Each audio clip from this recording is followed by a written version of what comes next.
بسم اللہ الرحمن الرحیم۔ شروع اللہ کے نام سے جو بڑا مہربان نہایت رحم والا ہے۔ رسول اللہ صلی اللہ علیہ وآلہ وسلم نے فرمایا، منافقوں پر فجر اور عشاء کی نماز سے زیادہ اور کوئی نماز بھاری نہیں۔ رسول اللہ صلی اللہ علیہ وآلہ وسلم نے فرمایا، جو مسلمان کسی بھی تکلیف میں گرفتار ہوتا ہے تو اللہ تعالیٰ اس کی وجہ سے اس کے گناہ اس طرح جھاڑ دیتا ہے جیسے درخت کے پتے جھڑ جاتے ہیں۔ رسول اللہ صلی اللہ علیہ وآلہ وسلم نے فرمایا، جب اللہ تعالیٰ مخلوق کو پیدا کر چکا تو اپنی کتاب لوح محفوظ میں جو اس کے پاس عرش پر موجود ہے، اس نے لکھا کہ میری رحمت میرے غصے پر غالب ہے۔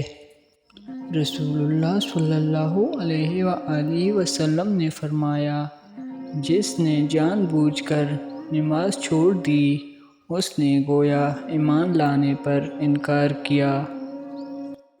رسول اللہ صلی اللہ علیہ وآلہ وسلم نے فرمایا، جس نے فجر پڑھی وہ اللہ کی پناہ میں ہے تو تم اللہ کی پناہ سے جانے نہ دو۔ رسول اللہ صلی اللہ علیہ وآلہ وسلم نے فرمایا، اگر تم چاہتے ہو کہ اللہ اور اس کے رسول صلی اللہ علیہ وآلہ وسلم تم سے محبت کریں تو امانت کو ادا کرو۔ اگر تمہارے پاس رکھوائی جائے اور سچ بولو جب بات کرو، اور جو تمہارے پڑوسی ہو اس کے ساتھ اچھائی سے پیش آؤ۔ رسول اللہ صلی اللہ علیہ وآلہ وسلم نے فرمایا، کوئی دھوکہ باز، کوئی بخیل، کوئی احسان جتانے والا اور کوئی بد اخلاق جنت میں داخل نہ ہوگا۔ رسول اللہ صلی اللہ علیہ وآلہ وسلم نے فرمایا، رسول اللہ صلی اللہ علیہ وآلہ وسلم نے سفید بال اکھیڑنے سے منع فرمایا اور فرمایا کہ وہ مومن کا نور ہے۔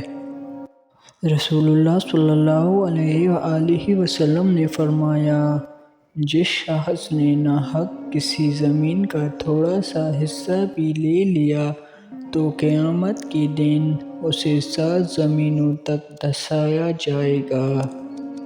رسول اللہ صلی اللہ علیہ وآلہ وسلم نے فرمایا، اللہ تعالیٰ کے 99 نام ہیں، ایک کم 100، جو شخص بھی انہیں یاد کر لے گا جنت میں جائے گا۔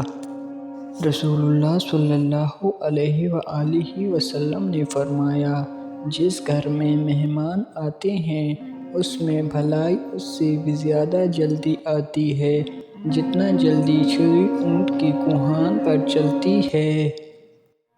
رسول اللہ صلی اللہ علیہ وآلہ وسلم نے فرمایا، ہر صبح لوگ اٹھتے ہیں تو آسمان سے 2 فرشتے اترتے ہیں، ایک کہتا ہے اے اللہ تیری راہ میں خرچ کرنے والے کو اس کا بدلہ دے، اور دوسرا کہتا ہے اے اللہ تیری راہ میں مال خرچ نہ کرنے والے کا مال برباد کر دے۔